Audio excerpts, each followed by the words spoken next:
The first thing I did when I returned victorious was carve a shocking gash on my own face. I knew only this would make that useless brother give up the idea of taking my place. Now the whole city has seen the scar on my face that they cannot ignore this. Time I want to see what my brother will do. The reason I was so decisive is that I was reborn with memories of my past life. In my last life, my brother casually said he wanted to be a general. My parents forced me to wear a mask. I trained in martial arts for 18 years. I went to the bloody battlefield for him. I fought for my life for many years and returned with merits, but my brother handed me poisoned wine. Only before I died did I hear him confess his years of jealousy. He said he hated me for winning the emperor's favor. He said if I died, he could become a real general. When he threw me into a deep well, my parents, my sister, and my fiancé returned home one after another. My brother lied that I had been poisoned on the battlefield. He said I had become despondent after returning and chose to kill myself. My fiancé looked at me struggling in the water and wanted to save me, but my father coldly stopped her. He said I was only worried about my identity being exposed, and that dying was better. I watched them enjoy themselves,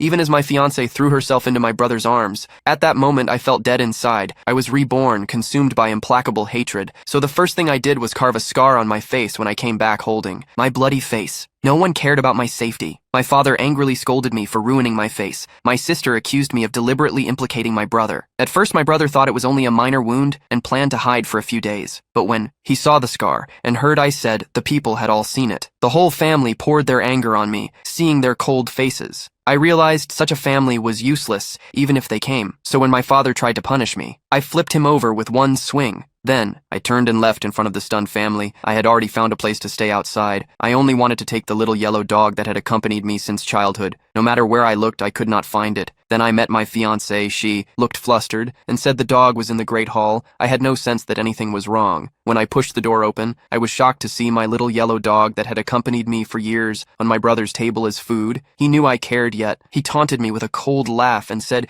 he suddenly felt like trying dog meat. My fury burst through my chest. I grabbed his throat on the spot. My father stepped forward to stop me, and I shoved him hard aside. In my grief and rage, I slashed my brother's face. The whole family was stunned. I then turned and went to the Grand General's mansion. Because he had offered me the chance to serve him countless times before, I had been forced to refuse because of my identity. This time I told him everything about my past. The Grand General flew into rage and announced that if I was willing from now on, I would be his adopted son. When I heard that, warm feeling rose in my heart for the first time. The general then brought his daughter to tend my wound. 3 days later, I marched out with the army again, with my face full of spirit at home. My parents still went to see my brother with medicine. When they saw my radiant return, they did not recognize me. Back home, they thought I was only sulking and paid me no attention. Wholeheartedly cared for my brother instead. Unexpectedly, my father accidentally caught my brother with his lover, burning with